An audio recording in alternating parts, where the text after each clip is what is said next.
नमस्कार, मैं Mayank Bhargava, assistant professor MLT college Saharsa, आपका स्वागत करता हूं। आज हम लोग सरकारी पत्राचार की विशेषताओं से परिचित होंगे, जो स्नातकोत्तर हिंदी सेमेस्टर 4 पत्र 15 का अंश है। इस पत्र के अंतर्गत प्रयोजन मूलक हिंदी के विविध पक्षों से हम लोग परिचित हो रहे हैं। इसी क्रम में आज सरकारी पत्राचार की विशेषताओं से परिचित होंगे। भारतवर्ष में दो प्रकार की सरकारें हैं, केंद्र में केंद्रीय सरकार और विभिन्न राज्यों में प्रांतीय सरकार। केंद्र सरकार एवं राज्य सरकारों के कार्य संचालन के लिए कई कार्यालय होते हैं। देश के विभिन्न भागों में इस प्रकार के विविध कार्यालय स्थापित होते हैं। स्वाभाविक तौर पर इन कार्यालयों में परस्पर पत्राचार की आवश्यकता पड़ती है। सरकार के कर्मचारी, सरकार के अधिकारी एक कार्यालय से दूसरे कार्यालय के बीच, एक विभाग से दूसरे विभाग के बीच, एक विभाग से दूसरे कार्यालय के बीच जो पत्र लिखे जाते हैं उनको सरकारी पत्र या शासकीय पत्र कहा जाता है। इन पत्रों का उद्देश्य प्रशासनिक कार्य को सुचारू ढंग से संचालित करना है। किसी कार्य के लिए सरकार की जो नीति होती है, उस नीति की व्याख्या सरकारी पत्र के माध्यम से पहुंचती है। किसी भी कार्य के संबंध में किसी संगठन को या किसी व्यक्ति को किसी कार्यालय की ओर से पत्रों के माध्यम से ही सूचना दी जाती है। यह सूचना कार्यानुसार अलग अलग तरह की होती है और इसीलिए सरकारी पत्राचार भी अलग अलग किस्म का होता है। कभी ये साधारण पत्र होते हैं, कभी त्वरित पत्र होते हैं, कभी अर्ध सरकारी पत्र लिखे जाते हैं, कभी ज्ञापन के रूप में यह पत्र होता है। कई बार कई चीजों के लिए अधिसूचना जारी की जाती है। किसी सरकारी निर्णय की घोषणा के लिए संकल्प भी सरकार द्वारा जारी किया जाता है, कार्यालय द्वारा संकल्प जारी किया जाता है, विभाग द्वारा। सरकार के निर्णय को जन सामान्य तक पहुंचाने के लिए प्रेस विज्ञप्ति होती है। तो इस प्रकार केंद्र तथा राज्य सरकार के विभिन्न कार्यालयों, विभागों, संगठनों, निकायों से लेकर विदेशी सरकार तक सरकारी पत्राचार की व्याप्ति होती है। कई क्षेत्रों में यह सरकारी पत्राचार काम आता है और इसलिए इसकी विशेषताओं से परिचित होना आवश्यक है। क्योंकि जैसे निजी पत्र लिखे जाते हैं निजी विचारों के अभिव्यक्ति के लिए, वैसे ही प्रशासनिक कार्य के लिए सरकारी पत्राचार एक बहुत जरूरी माध्यम है। जैसे निजी पत्र लिखने की एक क्षमता होती है, एक कौशल होता है पत्र लिखने का, वैसे ही प्रशासनिक पत्र लिखने का भी एक कौशल विकसित किया जाता है। और इसीलिए इसकी विशेषताओं को अलग से समझना आवश्यक है। सबसे पहली विशेषता जो निजी पत्र से सरकारी पत्र को अलग करती है वह है औपचारिकता। सरकारी पत्राचार पूर्णतया औपचारिक होता है।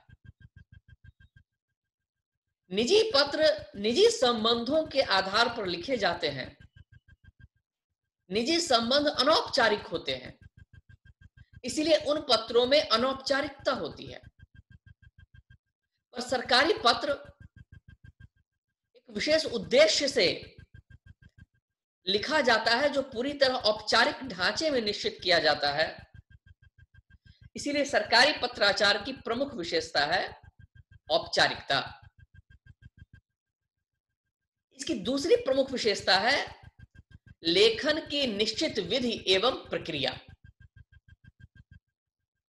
निजी पत्रों में एक खुलापन होता है, उसका ढांचा बदल सकता है, और सरकारी पत्रों के लिखने की प्रक्रिया निश्चित होती है, उसका प्रारूप निश्चित होता है।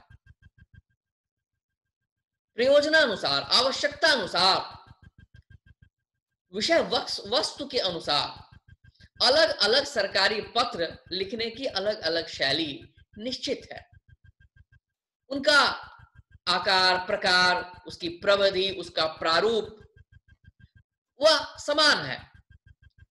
उसमें पत्र लिखने वाले की वैयक्तिकता की झलक बहुत कम दिखाई देती है। अर्ध सरकारी पत्रों में थोड़ा बहुत हो सकता है, परंतु उसमें वैयक्तिकता बहुत कम होती है, उसका प्रारूप बहुत निश्चित होता है, उसी प्रारूप में ही हमें लिखना है। सरकारी पत्राचार की तीसरी विशेषता है तथ्यनिष्ठता। सरकारी पत्र पूरी तरह तथ्यों पर आधारित होने चाहिए, और ये तथ्य निष्पक्ष होने चाहिए, तटस्थ होने चाहिए, और इन तथ्यों का विवेचन स्पष्टतया पत्रों में वर्णित हो। यानी जो बात जैसी है उसी तरह पत्र में अंकित होनी चाहिए, उसमें अनेकार्थता की गुंजाइश नहीं होनी चाहिए। वहां कवित्वमय शैली नहीं चलेगी, वहां तथ्य बोलते हैं, तथ्यों का सम्यक स्पष्ट विवेचन वहां आवश्यक है। पत्र लेखक की कल्पना शैली, अनिश्चितता, हास्य विनोद, ललित कला, इन सब की कोई जगह सरकारी पत्र में नहीं है। जबकि जो निजी पत्र होते हैं उसमें पत्र लेखक अपनी कलात्मकता का प्रदर्शन करते हैं, अपनी निजी शैली, पत्र लेखक की अपनी निजी शैली दिखाई देती है सामान्य पत्रों में, निजी पत्रों में, और सरकारी पत्रों में यह अपेक्षित नहीं है। सरकारी पत्राचार की अगली प्रमुख विशेषता है विषय प्रधानता। यह व्यक्तिगत न होकर विषयगत होता है। उसे चाहे कार्यालय का कोई कर्मचारी लिखे, कोई अधिकारी लिखे, पर उसमें पत्र लेखक के अपने निजी व्यक्तित्व की कोई छाप लक्षित नहीं होनी चाहिए, वह उसमें निर्वैयक्तिकता होती है। जबकि सामान्य पत्रों में निजी व्यक्तित्व प्रधान होता है। सामान्य पत्रों में व्यक्तित्व बोलता है पत्र लेखक का। हम साहित्यकारों के पत्रों का अध्ययन करते हैं, राजनेताओं के निजी पत्रों का अध्ययन करते हैं, उन सब में यह दिखाई देता है कि पत्र लेखक का व्यक्तित्व पत्र के माध्यम से झलकता है, पर सरकारी पत्राचार में इसकी कोई जगह नहीं होती है। इसकी भाषा भी सरकारी पत्रों की बहुत विशिष्ट होती है, निश्चित होती है, रूढ़ भाषा शैली कहने से। इसकी भाषा शैली, भाषा का प्रारूप भी अपने में एक निश्चित है। कार्यालय अलग हो सकते हैं, कार्यालय के पदाधिकारी बदल सकते हैं, परंतु पत्र का प्रारूप, उसकी भाषा प्रायः समान होती है। पत्र के आरंभ करने की शैली, विषय वस्तु किस प्रकार उसमें विकसित होगा, संबोधन की शैली, ये सब बिल्कुल पूर्व निर्धारित होती है, उसमें बहुत ज्यादा परिवर्तन नहीं होता है। सामान्य पत्रों में, निजी पत्रों में विषय के अनुसार, काल के अनुसार, अवसर के अनुसार, आवश्यकता के अनुसार भाषा का रूप बदलता है, पर सरकारी पत्राचार में यह नहीं होता। इसकी अगली विशेषता है संक्षिप्तता। सरकारी पत्रों को यथासंभव संक्षिप्त होना चाहिए, बहुत विस्तार से वर्णित करने पर कई दफा होता है कि मूल विषय वस्तु छूट जाती है। तो इसलिए सरकारी पत्राचार की बहुत महत्वपूर्ण विशेषता है संक्षिप्तता। इसमें कल्पना की उड़ान की कोई जगह नहीं होती। सरकारी पत्र लेखक को कम शब्दों में अपनी बात कहने का ढंग आना चाहिए, ताकि पत्र पढ़ने वाला पत्र के विषय वस्तु से बहुत जल्दी अपने आप को संबंधित कर ले। सरकारी पत्रों की एक बहुत प्रमुख विशेषता है शालीनता। चाहे कितने भी बड़े अधिकारी की ओर से पत्र लिखा जा रहा हो, इन पत्रों को शालीन होना चाहिए। या कनीय पदाधिकारी की ओर से वरीय पदाधिकारी को लिखा जा रहा हो, या वरीय पदाधिकारी की ओर से समान पदाधिकारी को या कनीय पदाधिकारी को लिखा जा रहा हो, पर इसमें अवज्ञा की गुंजाइश नहीं होनी चाहिए।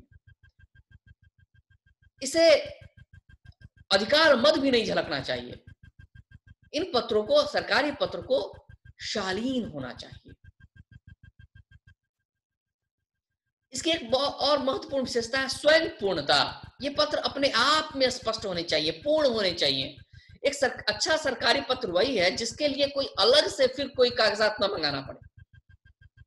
पत्र पढ़ते ही पत्र स्पष्ट हो जाए, सुस्पष्ट हो जाए, जिसे कहते हैं स्वयं पूर्णता।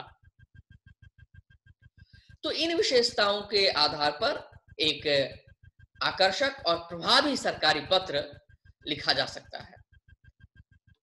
इन विशेषताओं को ध्यान में रखना बहुत आवश्यक है, क्योंकि सरकारी पत्रों में मौखिक शब्दों की बजाय लिखित शब्दों का भी महत्व है। वह शब्द बोलते हैं, किस शब्द का प्रयोग हुआ, उससे अर्थ का अर्थात हो सकता है। तो इसीलिए विविध पत्रों के आधार पर पत्रों के लिए अलग अलग शैली होती है, उन शैली को समझना होगा और उसी शैली का प्रयोग करना होगा। इन सरकारी पत्रों के कई रूप भी होते हैं, जैसे पूरी तरह सरकारी पत्र, अर्ध सरकारी पत्र, त्वरित पत्र, कार्यालय ज्ञापन, अंतर कार्यालय ज्ञापन, कार्यालय आदेश, सूचना, परिपत्र, अनुस्मारक, विज्ञापन, निविदा सूचना, अधिसूचना, संकल्प, प्रेस विज्ञप्ति, प्राप्ति सूचना, अनौपचारिक टिप्पणियां, आवेदन पत्र, अभ्यावेदन आदि। सरकारी पत्र कार्यालय संचालन के केंद्र में है। इन पत्रों के माध्यम से ही किसी कार्य का संचालन होता है। सभी प्रमुख प्रशासनिक कार्य इन पत्रों के माध्यम से होते हैं। यह अपने आप में बहुत महत्वपूर्ण कार्य है, इसलिए इसकी एक निश्चित प्रक्रिया है। इन पत्रों को लिखने का एक पदानुक्रम भी होता है। लिपिक से लेकर अधिकारी तक की एक प्रक्रिया निश्चित होती है कि कैसे पत्र का पहले एक कच्चा रूप का प्रारूपण होगा, जिसे मसौदा लेखन कहा जाता है। इस प्रारूपण की एक निश्चित प्रक्रिया है। प्रारूपण का मूल आधार होता है टिप्पण। किसी विषय के निपटाने की प्रक्रिया में उसके विभिन्न पक्षों से संबंधित टिप्पण लिखे जाते हैं, और जो उच्च अधिकारी होते हैं उन टिप्पणियों के आधार पर ही निर्णय करते हैं, और उस निर्णय को फिर आगे पहुंचाने के लिए पत्राचार होता है। यह पूरा पत्राचार टिप्पण आधारित होता है, इसलिए टिप्पण की भी बहुत महत्वपूर्ण भूमिका होती है। इस प्रकार पूरी प्रक्रिया से यह सरकारी पत्र लिखा जाता है, और इसकी विशेषताओं को ध्यान में रखना आवश्यक है। आशा है हमारे विद्यार्थी मित्र आज के संवाद के द्वारा सरकारी पत्र की इन विशेषताओं से परिचित हुए होंगे। इसके विविध रूपों पर, विविध पक्षों पर हम लोग आगे भी विचार करते रहेंगे। आपके सहयोग के लिए, साथ के लिए बहुत बहुत धन्यवाद, आभार।